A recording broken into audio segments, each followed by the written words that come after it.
Hello guys, नमस्ते। स्वागत है आपके मेरे चैनल प्रीति झा ब्लॉग्स में। तो आज मैं बहुत ही परेशान हूँ।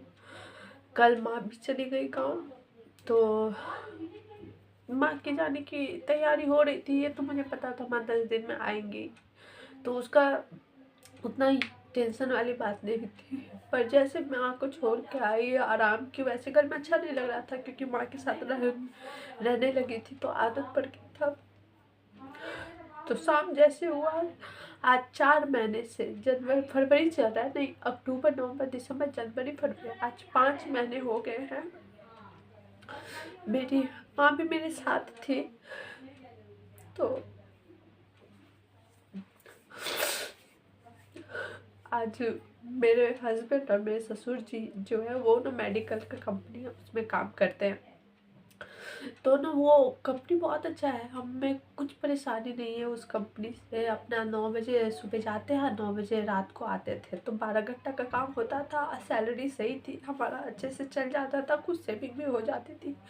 जो है वो मैं गलत क्यों बताऊँ आप लोगों को, सेविंग भी हो जाती थी। लेकिन आज 4 5 महीने से, अक्टूबर से लेके फरवरी आ गया है।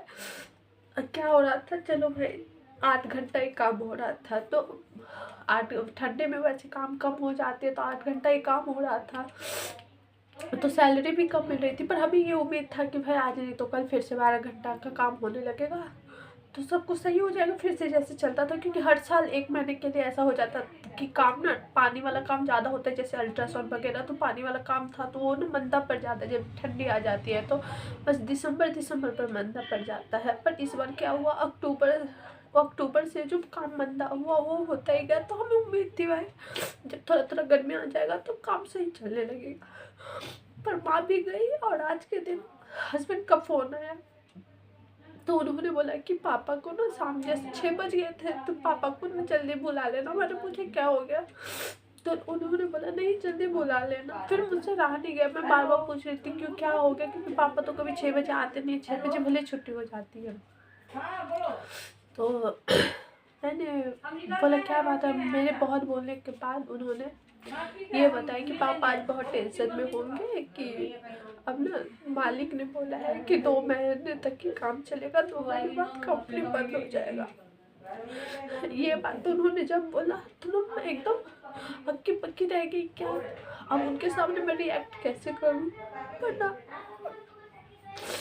मैं किसी का फॉल्ट नहीं बोल रही, यहाँ पे किसी की गलती नहीं है। पर मुझे लगा था कि, और क्योंकि मेरी 3 नंदे हैं, पापा ने सबकी शादी की है, तो मुझे लगा अब हमारा समय आ रहा है, पापा भी कमाएंगे, मेरे हस्बैंड भी कमाएंगे, तो किराए पे जो रह रहा है उस चीज़ से आगे जाके मेहनत करूँगी तो बच जाओगे इस सब चीज़ से।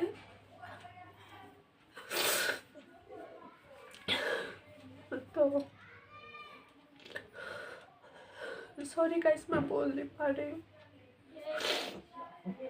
तो मैं ये सोचे कि अब काम सही से सबका चलेगा, शादी वादी कर तो टेंशन खत्म हो गया पापा को। अब पापा भी सेविंग करेंगे, हमारा भी सेविंग होगा, तो हमारा फ्यूचर बेटर हो जाएगा। पर बताइए, अब इस ये में पापा का एज भी है, ये कंपनी अपना सा था, पापा को रूम दे रखा था, तो हम किराया एक सिंपल सा रूम ले रहे थे, हम उसमें एडजस्ट कर लेते थे। क्योंकि हमें ये पता था पापा को तो रूम दे ही रखा है, तो पापा तो वहीं सोता है, तो हमें उतना, सिर्फ खाने खाने पापा आते थे यहाँ पे, तो हमें उतना टेंशन वाली बात भी नहीं थी, अपना सा लगता था सब कुछ। पर ये जब जैसे मालिक ने ये बोला कि 2 महीने तक ही कंपनी है, मैंने अपना फ्यूचर ऐसे देखा ना। अब मुझे फिर से शुरू से जितना मैं स्ट्रगल करके यहाँ तक आई हूँ, अब फिर से मुझे स्ट्रगल करना पड़ेगा उतना। चलो मैं स्ट्रगल की भी बात नहीं, मैं कर लूँगी।